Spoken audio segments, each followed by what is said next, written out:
Thank you, Krishna. Good morning, everyone. Good morning.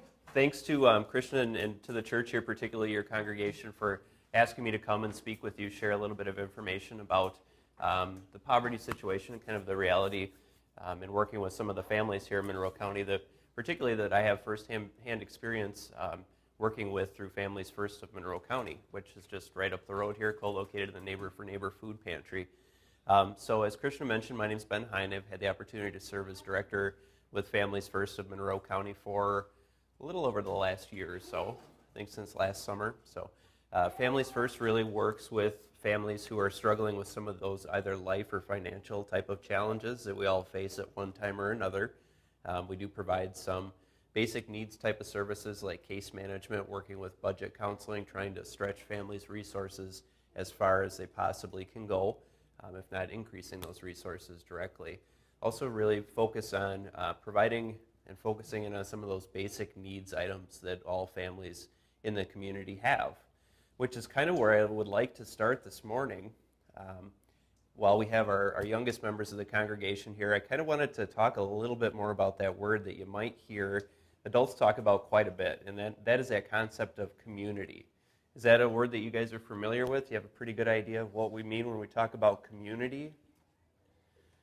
So from my point of view, I think to start the conversation, community is a group of people who are sharing resources together and living pretty close to one another. So that could be within a neighborhood, that could be within a city or a town. And I'd like to ask you guys, who are some of the different people or different groups that might make up what we call our community? Somebody have any ideas? People are in a community. Our family. Families, yep. So we start with families, right? That's our closest probably group of people that we're familiar with in the community. Do you have an idea as well? Cousins, okay. So yeah, some certainly family members, some extended family members that might be around us. I think when we think of community, we might also include some of those people who help support the community, who help either protect the community or educate the community or keep the community a really healthy place. So I think people like firefighters, firemen, doctors, people who work at the hospital, all of these groups work together to make a really strong community. And what I would like to leave you guys with here today in a conversation about community is really that the community is strong, the resources that we all share are stronger when that community is a healthy place and a place that's inclusive of all the different people and elements that make up that specific community. So those may be people whose lives look a little bit different than ours, and that's a good thing. That makes our community stronger as well. So I really want to challenge everybody here in the next week, when we think about community, think about the words us and we. Okay? So think about the words us and we versus they and them. Okay? So all elements of the community really make the community stronger. And we're stronger as a group and stronger as a community when we think in terms of us and we, and how even if people are different or living in different circumstances, they still share common things, common needs within our community. So those may be, people who have different living arrangements. They might have different family type of structures. They may have different jobs.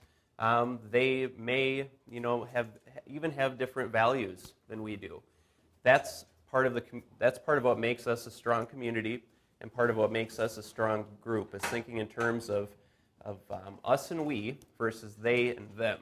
When we start talking about they and them, it seems to be kind of a competition or kind of a comparing of differences rather than a recognition of the similarities that we all share. And we're all sharing the same resources, right? We're all protected by the same police. We're all going to the same schools and working with the same teachers. We all visit the same doctors. We all share the same resources within our community. So people who are in different places than us, we benefit. We're a healthier community when we understand their circumstances as well. So that's really what I want to impress to the youngest members of the congregation here today is consider the challenge of thinking in terms of us and we. Okay? So that's kind of what I have for the kids this morning, guys. Good, and we're going to learn more about that, but our our younger people are gonna head down to the gym and let the grown-ups take over from here. So any children and if youth have the choice, if they wanna come with us or stay. Come on down.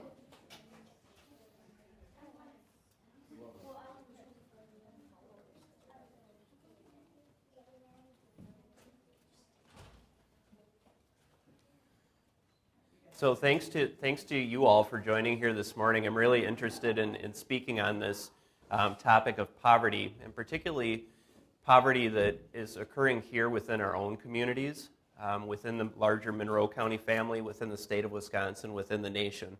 And Krishna had approached me with the opportunity to join you today, probably back in May, to kind of lay out the initiative or the conversation that your group was having on the conundrum of poverty and what some of the aspects or elements are there.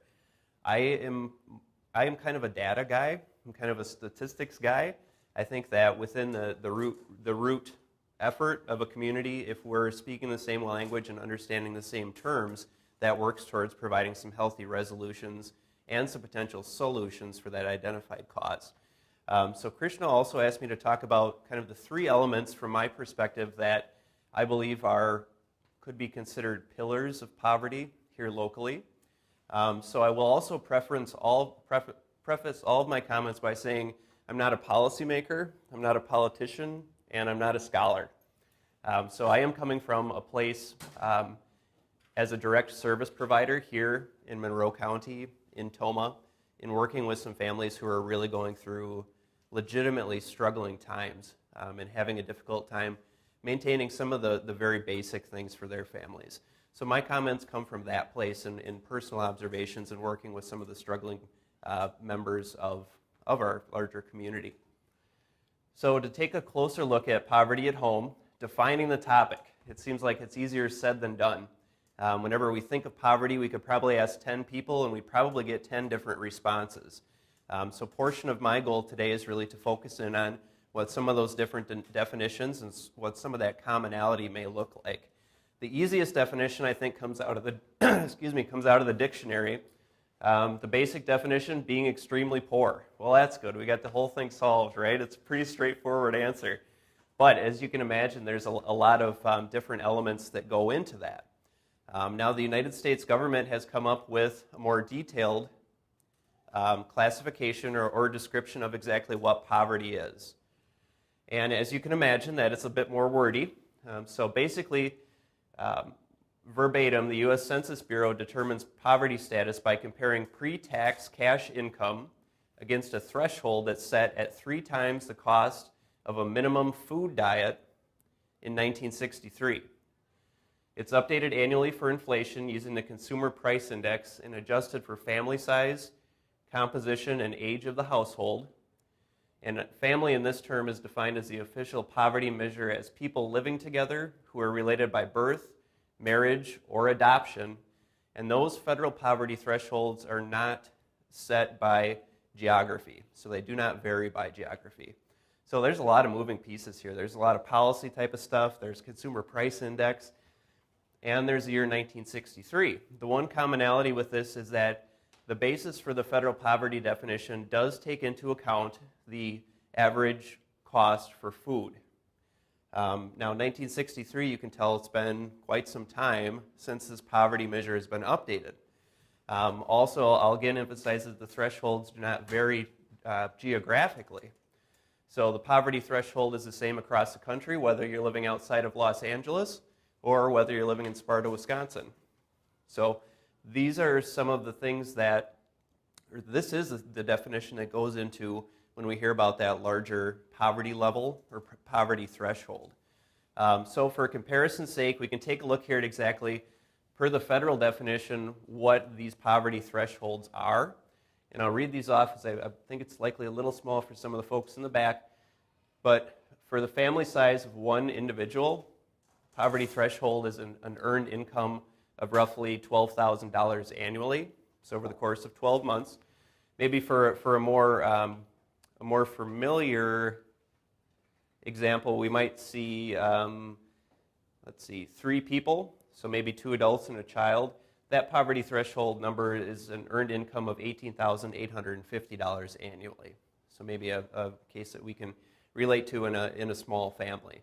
So clearly this is not a lot of income, not a lot of money to sustain 3 people on. And this is kind of where, for comparison's sake, federal guidelines outline what exactly that poverty level is.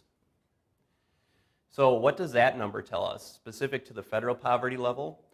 To speak here in Monroe County, and the information on this slide is based on census data that's generally an estimate. The United States Census Bureau conducts a full annual survey every 10 years. We're right in between census right now. So this number is estimated as of July 2015. The county population here in Monroe County is estimated to be just over 45,500 people. So 45,500 people. And per that poverty threshold level, 14.4% of Monroe County residents are living below that poverty threshold for their given family composition or household size. So when we do a little bit of quick division on the actual total population per percentage, we find that somewhere around 6,560 people in Monroe County are likely living underneath that income rate as defined by the federal poverty level. We also know that a good indicator of poverty existing in communities is to look at the Department of Public Instruction, so the school system's count of homeless individuals that are participating in their school district. Now, for this case, we do bring in the homeless element, though I would strongly emphasize that there are some commonalities, but there are also some differences to people living in poverty versus people who are living in a literally homeless situation. And today's conversation will focus more so specifically on the poverty side of that. But in Monroe County, the Department of Public Instruction does report that there's 175 homeless students residing within Monroe County school districts.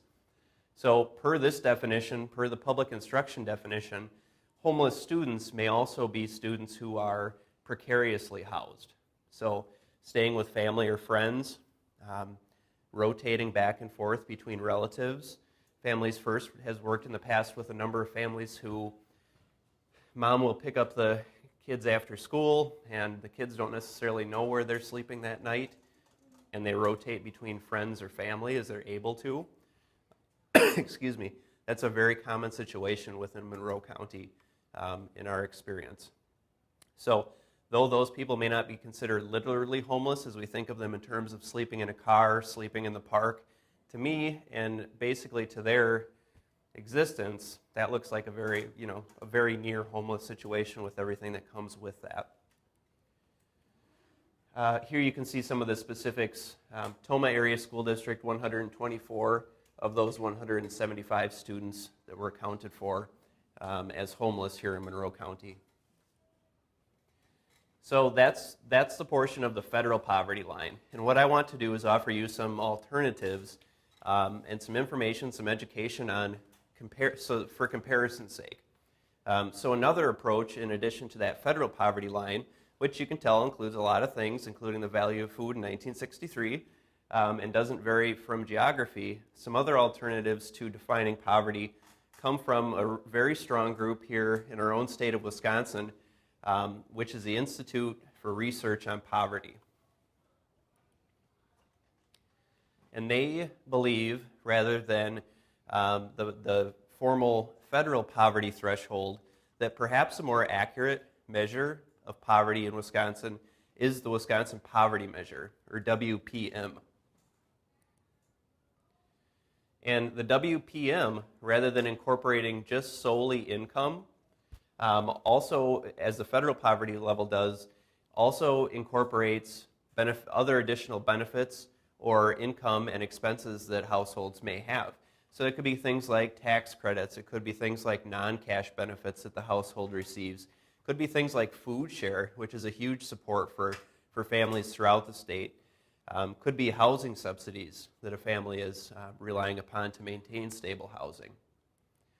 So the poverty measure continued basically also takes into consideration out-of-pocket costs, whereas the federal poverty level does not necessarily incorporate that. The Wisconsin poverty measure takes into account out-of-pocket medical expenses, work-related expenses like childcare and transportation. Obviously, those are huge costs for low-income working families. And the measure also incorporates a couple of unique things to Wisconsin. So that could be homestead tax credits or some of the state-earned tax credit income for families. So you can tell maybe a little bit more comprehensive real-world type of number for folks living in poverty. So in the state of Wisconsin, what does that WPM or that poverty measure find? It does find that overall, at least in 2013, based on that stat, 10.9% of Wisconsin residents were living in poverty, taking in all those additional income considerations and real-world expenses that a working-class family might face. So you can see here, Monroe County is not statistically different from this number. It may be a little bit lower. We've got some areas of the state, Milwaukee, La Crosse County, where that may be quite higher than that state average. To speak a little bit more, so that's kind of the WPM, and I tend on a personal basis to rely a little bit more on what's being told by that WPM number than that federal poverty level, which a lot of the larger national language focuses around. I should have mentioned on the previous slide, with the recovery, with the economic recovery here in the last several years, that number has started to tick down. That WPM number is not where it was pre-recession, so pre-2008, 2009, but with the increase in jobs, that is starting to tick down, which is a good indicator for families who are working class or struggling to meet basic needs. Some of the other real-life indicators that we might be familiar with are things like food insecurity. This is kind of an anecdotal gauge on stability within communities, how many people are facing food insecurities, which, just as it sounds, is defined by the fact that they regularly lack money or resources to secure an adequate, nutritionally appropriate food supply for the family. So that basically boils down to a federal program that's called SNAPS, or Supplemental Nutrition Assistance Program. In the state of Wisconsin, that's called Food Share. So previously Food Stamp program is now known as Food Share in the state of Wisconsin. So Monroe County data, as far as households that are participating currently in the Food Share program, and this is some very, very interesting information. In June 2016, there were 344 open cases. So a case in these terms could be defined as a household or a family, so not necessarily individuals, but cases. Of those cases, 72% of them are families with children. 26% of those cases are families with elderly or disabled members. In the month of June, the total benefit amount for those cases received just here in Monroe County is $526,437. So a lot of investment, a lot of support for that food security piece, which is really the basis of everyone's stability, making sure that people are healthy and well fed. So to Krishna's question about the three core areas, as I've kind of witnessed or experienced them in working with families here in Monroe County, we kind of take the step here towards the pillars of poverty. And in my experience, I believe them to be the availability and affordability of safe and stable housing, the opportunity to earn a living wage through employment, and transportation. So transportation may not be one that would immediately jump to mind as kind of a cause or factor for either entering into or getting out of upward mobility out of poverty, but that's been kind of a surprise to me how large a barrier transportation is for some folks of our community. So we'll take a closer look at each of these three different pillars, and the first one is one that we really emphasize: safe and stable housing. So affordable housing is one of those things that makes all the difference for working class, low-income families, families trying to sustain some of the basics. And what we've always been told is that ideally no more than 30% of a household's annual income will be put towards housing expenses. Okay, so this is something that 30% number is kind of carried through the decades. I don't know what the methodology went into setting that as a recommendation for expense on housing, but it was set way back in the National Housing Act in 1937. So as we're working with families, as they're considering new housing or stable housing, that's kind of a guideline that we're offering, kind of an ideal 30% of your expense for the household should go towards housing. Now, having said that, only 19% of poor households spend less than that 30% recommendation. That's a national comment from 2013. So you can see a lot of working class families really struggle to meet that recommendation, and we know that if you can kind of close in on that 30%, you've got more likelihood of being able to manage some of the other unexpected stuff that may come up. So people who are spending over that 30% are known or called to be housing burdened. And there's a couple different factors that have really gone into that number of poor households spending more than that recommended 30%. One of them has been that rent prices continue to go up. In the Midwest, rents have increased 21% over the first decade of this century. So people are rent burdened again when they're spending more than that 30%. We may be working with some families who are out there working. They're struggling with some of the challenges. They're paying upwards of 60 or 70% of their household's income just to rent, just to utilities, to maintain that stability. So that doesn't leave a whole lot left over for some of those other basic things that we'll talk about. So some considerations on why the number of people who are rent burdened continues to increase.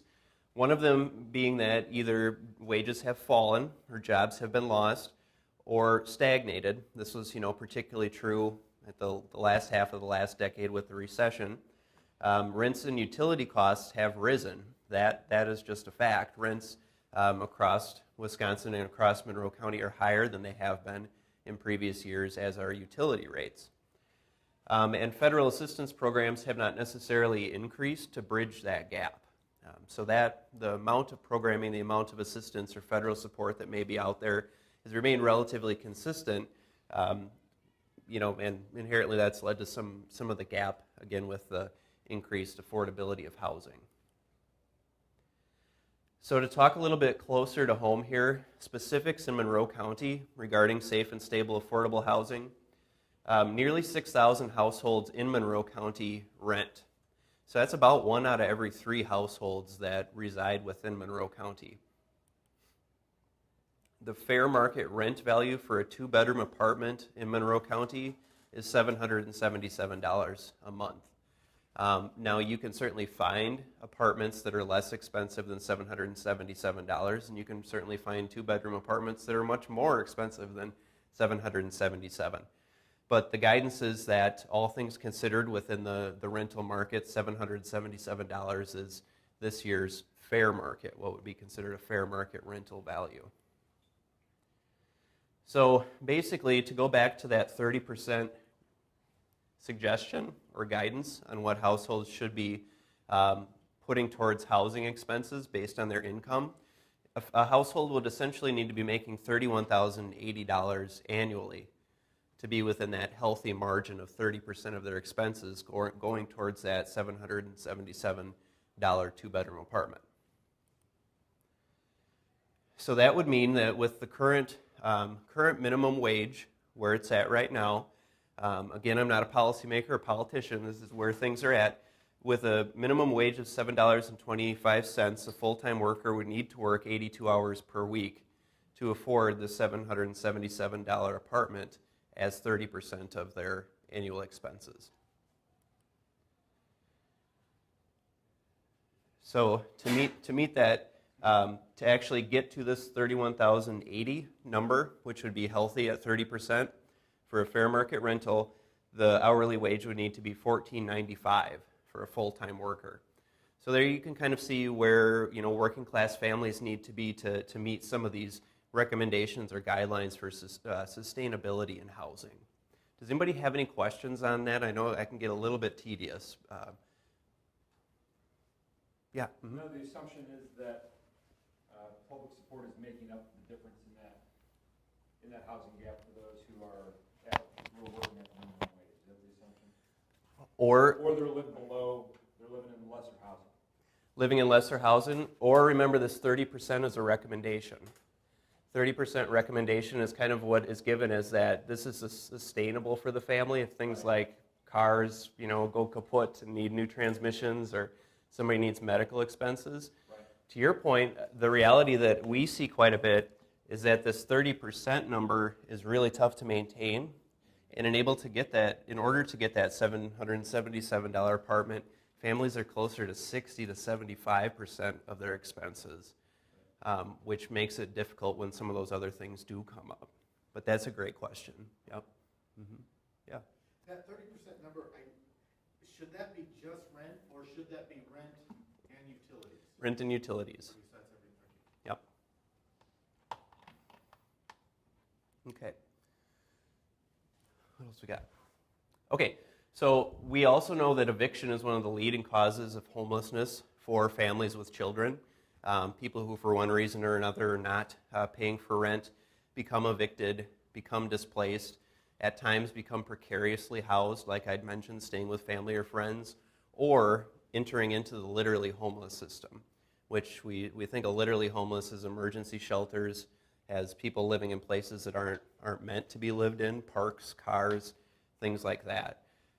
Families First, this is one of our programs that we continue to emphasize here over the last couple of years. It is called our Homeless Prevention Program. So, excuse me, I also want to take a moment. United Way is a big partner with Families First in providing community support and funding so that we can continue to operate these programs. And we do partner with the United Way on this program particularly. So some of the goals of the Homeless Prevention Program are that to be eligible for homeless prevention, which is essentially, the Homeless Prevention Program basically looks like families who have no resources to cure an eviction. They essentially have 14 days or less to cure the eviction or lose their stable housing, lose their apartment. They go through the formal court system and they potentially enter into a precarious housing situation or a literally homeless situation. So our goal here is to work with families who are making less than 30% of the county median income, so very low income-based families. We also particularly ask that we want to be working with families who have some kind of temporary decrease in income or an extenuating circumstance, which has really kind of pushed them on the brink of losing stable housing. So that could be things like temporary loss of hours at work, could be that transmission goes out of the car and they need the car to maintain the employment. A lot of times this turns out to be medical type of things where people, you know, unexpectedly need to temporarily be out of work and they are without that income for a time. We also, in addition to offering some direct financial assistance to initially stabilize the housing crisis, I think what even is more important is to provide the case management, the budget counseling, and the housing stability planning for these families, all with the goal that they will, after the program, hopefully be on the right track to maintaining stability without crisis-based assistance. So the second pillar of poverty that I'd address is that living wage. So the living wage is kind of another number or term that basically takes a look at a basic needs budget. So it takes a look at the sum of food costs, childcare costs, housing costs, transportation costs, and other necessities that are needed. So they set that basic needs budget for a specific household, and then they talk about what is a living wage. So what would be the amount that would be needed to meet this basic needs budget? So the living wage numbers do not take into account emergencies or savings, and geography is here included in the living wage. So unlike the federal poverty level, where the thresholds were the same, for Los Angeles as they were for Sparta, this living wage number also takes into consideration some of the local factors. So the cost of a rental unit in Kendall may be less than the cost of a rental unit in La Crosse or in Madison. So, or childcare may be less expensive in one place versus another. So this is a little bit more localized calculation.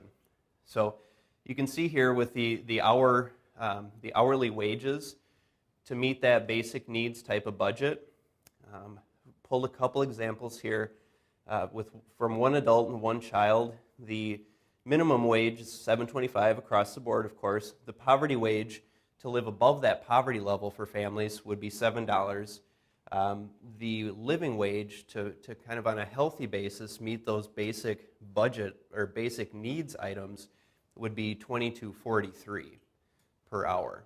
So you can see families or workers that are making less than that are likely struggling to maintain stability in one of those basic areas from time to time.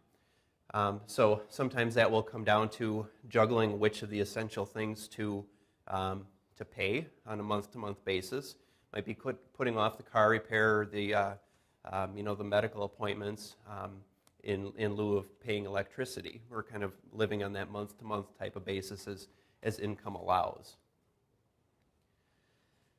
The third pillar of poverty I'd like to point out is transportation. So like I had said, this is one that I hadn't given a lot of consideration to before I started working here with Families First and some struggling families. But some general consideration for transportation.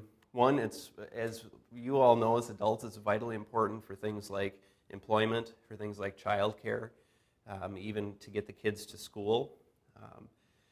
But in a rural area or in smaller communities like we have here in Monroe County, we're also looking at things like lack of public transportation. So maybe low-income families in some of the larger or urban areas are able to utilize things like buses, subways. Maybe here in Monroe County, and something that we see quite a bit is families putting quite a bit of money towards transportation in the form of taxis or in the form of, kind of working arrangements or paying friends and family to use vehicles, which gets very expensive.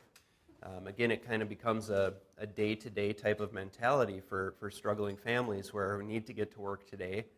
It's going to cost me $7 to get there via the taxi, but also we don't have, X amount of dollars for a down payment or a purchase of our own vehicle. So it becomes kind of a very precarious type of transportation situation there. Distance to employment availability is also a consideration for rural counties with families living in poverty, as we may need to travel further to get to work. We may have to travel to the next community over because that's where the employment is at. So those things all increase the transportation cost and logistics for families in poverty. Also, access and distance to reliable child care. So just like with the employment side of things, we might have to travel, to get to travel or to child care that's comparable with the work. So these are some numbers I just kind of pulled out from AAA and as to what the actual cost of vehicle ownership is today. And AAA estimates that the annual cost of owning a small sedan, driven $15,000 a year, is about $6,800 annually. So it's about 44 cents per mile and an expense of $560 per month. So at $560 per month, you can kind of see this is now transportation is actually very comparable to some of that housing we were looking at before for a 2-bedroom apartment. And in those terms, though it may be a necessity for a number of families. So some of the challenges that families living or working through poverty may encounter in sustainable transportation for their household is the initial savings to purchase reliable vehicles. Remember, if we're working and living kind of paycheck to paycheck, month to month, it's difficult to get that down payment for a car, difficult to, buy that $1,500 vehicle, even that's used for transportation. Credit is another huge one, and one thing that I am concerned about are families with poor credit needing transportation options and entering into car loans that are exceptionally high price, and in my opinion not sustainable and not a good investment for that family. Insurance costs are another thing. Obviously, it's a lot to have your vehicle insured. That's another cost onto the addition. And the variability in fuel costs. So, fingers crossed, this has been pretty good here the last couple of years, but we all know it hits the pocketbook if that $2.09 gas sign says $4.15. Likewise, that impact is magnified for working or low-income based families as well. Oh, the unexpected. So, transportation. I have been this guy surprised in the picture a few times by the bill of the mechanic, as I'm sure we all have. That transmission goes out, that's $1,200, and that's a lot to come up with, particularly if you need to get to work the next morning without a lot of other resources. So some of these things all really factor into the instability or some of the challenges that working class families or poverty-based families may not necessarily have the resources or the immediate resiliency to cure. Let's see some other factors that might contribute to a situation of poverty. We know that there's some very well-known barriers to stability. Could be housing stability, but those barriers are mental or physical disabilities. That's obviously a challenge in a number of different ways. Level of education, whether or not somebody has obtained high school diploma or furthered their education. We certainly all know that kind of projects itself into higher income placement and jobs and earnings. Domestic violence is a huge one. And this is another element that has really kind of stood out to me in my time with Families First. Even though our agency is not specifically a domestic violence and advocacy group, Brighter Tomorrows of Monroe County is a partner agency who does some fantastic work in supporting victims of domestic abuse and violence. But domestic violence also very quickly can place people into a precarious housing situation, a poverty type of situation. We have worked with clients in the past that because of the nature of the relationship that they're getting out of, they may not have been allowed to develop the financial skills that are required to live self-sufficiency, all the way down to not being aware of things like checking accounts or the actual cost of utilities because their previous relationships were so unhealthy that they were excluded from those things. Children are certainly another huge component of that. So some of the basic need items for low-income or poverty-based families that we can kind of consider here. One thing that we do hand out freely at Families First are infant supplies. So diapers and baby wipes. And there's a lot of information out there. You may be surprised by the amount of information that's out there regarding diaper insecurity for new moms and for young families. And not only kind of the dynamic, the impact that makes on a new mother, but also the economic piece of that for families. There's been some real interesting information that I've actually heard on the radio here recently about how low-income or poverty-based families actually pay more for the same commodity as someone of a higher income level may. So whereas maybe upper middle class income family might be able to, one, have the credit card or have the membership to Sam's Club or the big box stores. Maybe they're even ordering infant supplies online at a reduced rate. Low-income families may need to be buying those at a higher rate from the closest convenience store because of transportation considerations. They may need to be buying those things like diapers or baby wipes in a smaller package, which is a higher retail value because they can't afford, the full-blown 84 count box of diapers. So some real interesting information about that and the amount that low-income families are kind of paying for those same kind of basic needs. Social and school-based activity costs. I've got a cute little girl here playing the tuba, and she looks cute, and the tuba looks expensive. So some of those things that we all like to provide for our kids, the availability to participate in after-school activities, to participate in sports, to do the music stuff, those additional costs, some of the low-income or poverty-based families are unable to provide that for their kids. And I don't make any speculation on the social outcomes for the children, but I think we would agree that healthy for kids to be participating in those things as well.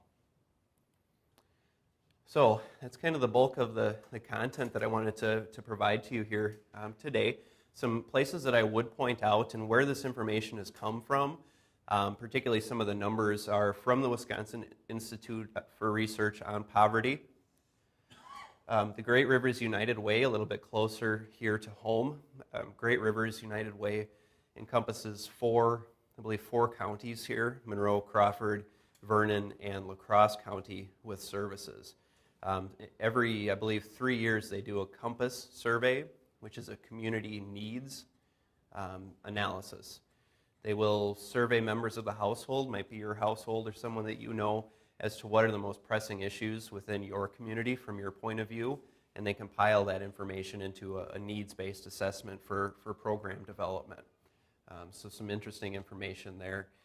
The Institute for Community Alliances is a national-based group which houses data and statistical analysis of poverty, of homelessness. If you're looking for a more in-depth resource for the state of homelessness within the state of Wisconsin, they compile that report on an annual basis. Our Families First of Monroe County website, if you're looking for a little bit more information about what it is that our programs are intended to do at Families First, please check us out. And CooleyCap is another fantastic resource, again, within the 4-county surrounding area. CooleyCap in Monroe County provides a lot of resources, including programming to families who are literally homeless. So Families First kind of has the prevention side of the homeless service in Monroe County and trying to stabilize crisis housing situation. And CooleyCap are the experts on trying to get people rehoused if they're facing a literally homeless, staying in the car, staying outside type of situation. So that, I believe, is what I have, folks. If anybody has any questions, I'd be glad to, or comments, I'd certainly be glad to answer anything that you may have.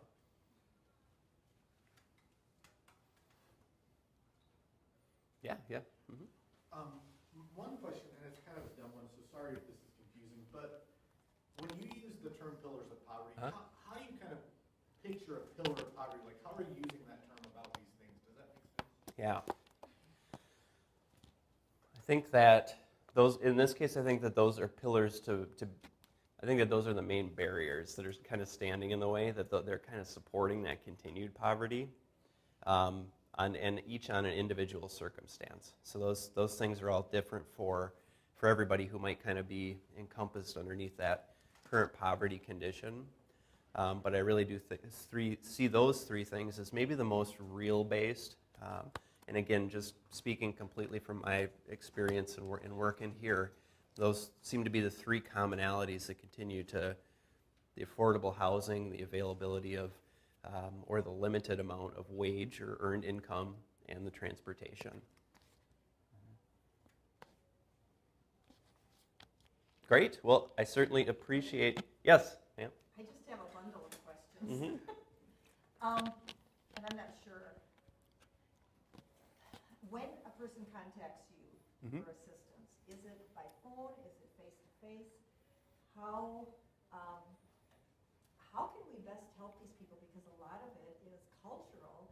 I mean, some of it is self-inflicted and some of it is not their fault. Mm-hmm. What's the best way to help them, and how much time is available to them to help re-educate as to how to save, how to avoid unnecessary expense, and get on the right track? I think of cell phones, I think of fast foods, I think of so many things. And it's been on the news. They're doing the checks throughout La Crosse County and seeing how many people are sleeping on the streets and stuff.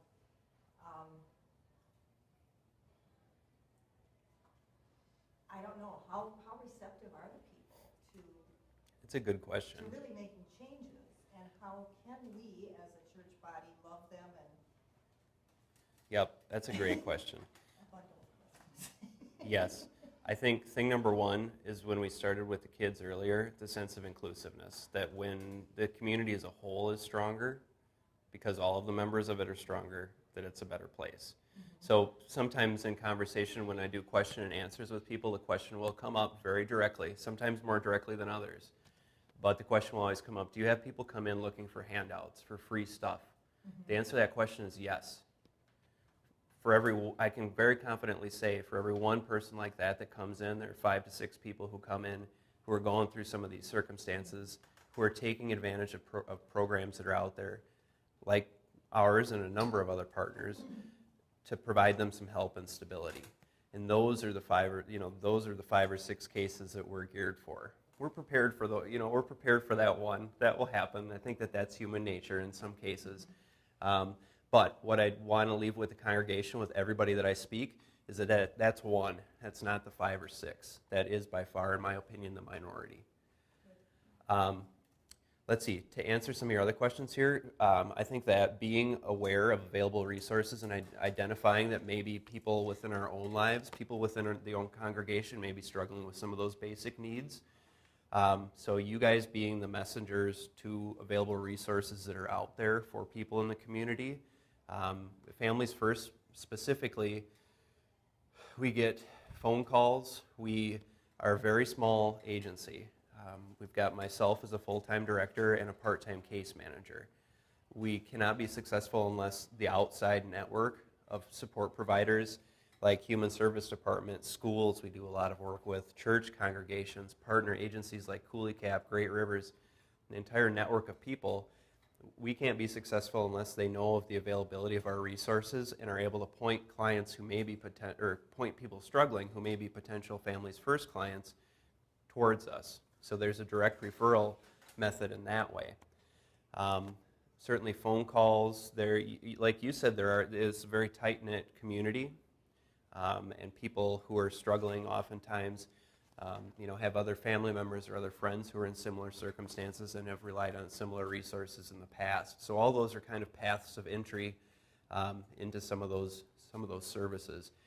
As far as receptiveness to services, one thing that's becoming increasingly clear, and I've seen this in the social service field in a number of different ways, but financial literacy is becoming a huge push within all programming. And the value of financial literacy and increasing that foundation of understanding in finance, expense, cost, wants versus needs, right? The housing is the need. At times the cell phone or the cable is the want type of thing. So kind of getting back to that basic level, incorporating that into the case management component of things. And people are, just like any other conversation with people are more receptive to that all the way across the spectrum. We have had clients say, nope, I'm not going to take that suggestion, and we're not as confident that they're going to continue stability after our assistance. We've also had clients that will get into new housing and they'll come back and visit with our case manager 2 months later and have the budget plan that we laid out, and they will be following it. So I think that there's all kind of elements of receptiveness across the board. Did I touch on everything that you had questions about? Yeah, that's a very good question. Can I make a comment on your question? I think a lot of times as church members, the best way we can help is to help an agency that does it. Like, it's really, really easy to say, oh my goodness, I want to go buy this family groceries and I'm going to help them.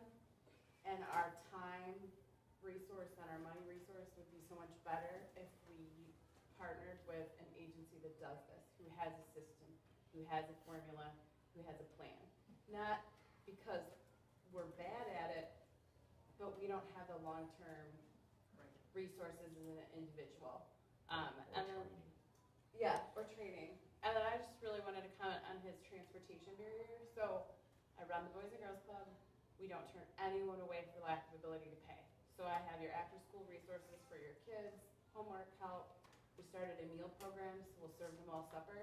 And I have people who send their kids home alone to an empty house because they don't have the transportation resources to utilize our facility. Yeah,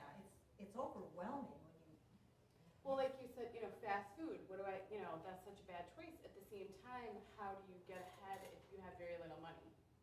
You know, I was talking to someone without transportation, and they're trying to move their family to La Crosse because they feel like they could get jobs and use the bus system, and that would solve them. But they don't have the resources to move. I mean, they're in this, like, they're just in this giant mess. There's no good, easy answer. And they're like, but I can't rely on cabs, but I can't afford a car and a house. You know, I mean, there's just no good system. And then she's going to rely on public transportation, which once again, if the bus breaks down or you have a problem, what are you going to do? And then there's the time factors, because she's going to rely on public transportation, she might have to leave here 40 minutes sooner than someone with a car would. I think that, It's a conundrum. yeah, that's a great point. I think one thing that may be a commonality as well is thought process and kind of the mentality that we find ourselves getting into with financial stability, or with some of those basic stabilities. We can be more forward thinking about things. You know, that may be, you know, retirement. I'm 34. I'm thinking about retirement and, you know, things like that, planning for family and planning for what happens if that transmission falls out of my car on the way home. For families who are just kind of making it on a day-to-day type of basis, some of that type of long-term thinking seems to kind of, I won't say fall by the wayside, but not necessarily be a convenience or a priority that we can deal with at this time. We're trying to pay the water company so we can keep, you know, the water on, and we know we're not going to be able to pay rent in 2 weeks type of thing. So it becomes very much a survival type of mentality and decision making as well. So that, you know, that can be the quick fix. We need the car. You know, the long-term problem can be we've entered into a loan which isn't good and it's going to cost us a lot of money. So I understand why people make those decisions given the current circumstance that they're facing. Yes, ma'am. It just seems to me that, well, like the job here, you got pretty good job security because we've already got a culture of the kids don't have to have individual responsibility to bring their pens and pencils to school. They can depend on the community, just like the social thing. It would always be provided. There's a handout. You go to school and here's your box of crayons. You go get whatever you need. You're trying to fight against a culture that's already developing the next generation or 2 or 3 of expecting the handout, the entitlement. I think you've got a good point there. There's a lot from the larger community that comes into play. Something on that point, you know, something I think that would further the services that, you know, an agency even like Families First can offer are those supports from community members in making the actual programming more sustainable.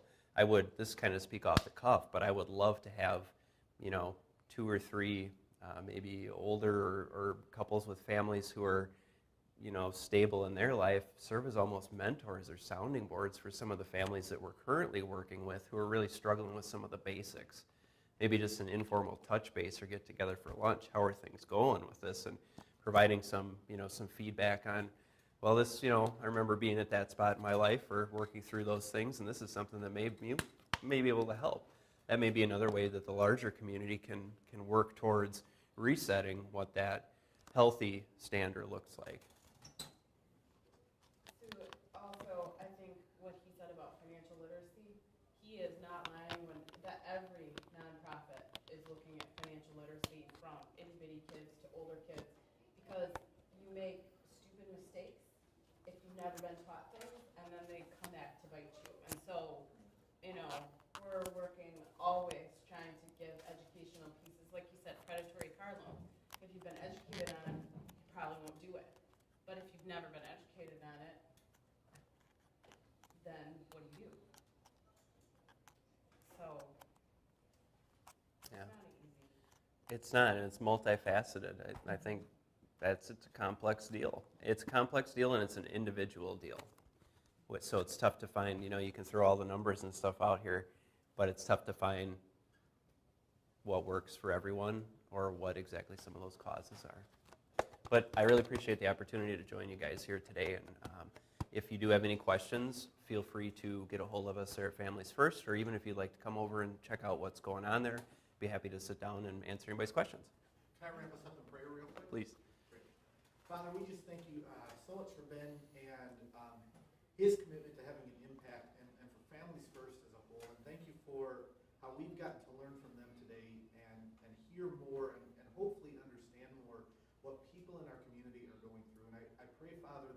that you would continue to give us that heart for we that he talked about. Help us love one another and desire to bear one another's burdens. And I pray, Holy Spirit, that you would continue to work on us with this information so that we might understand what you are calling us to as a church family, as individuals. God, help us to grasp this, and then also to utilize it in how we live in our community and love those around us. Thank you so much for people like Ben and these different organizations who are helping us understand the challenges people face in our community. And so we thank you for that. We pray for Families First, that you would continue to bless them in the ministry they do in our community, the work they do for those around them. So thank you for Ben. Thank you for Families First. And thank you for this opportunity for us just to continue to learn and to hear. God, I pray that you would continue to work on us and help us understand and really care for the people around us. We love you, Jesus. We pray all this in your name. Amen. Amen.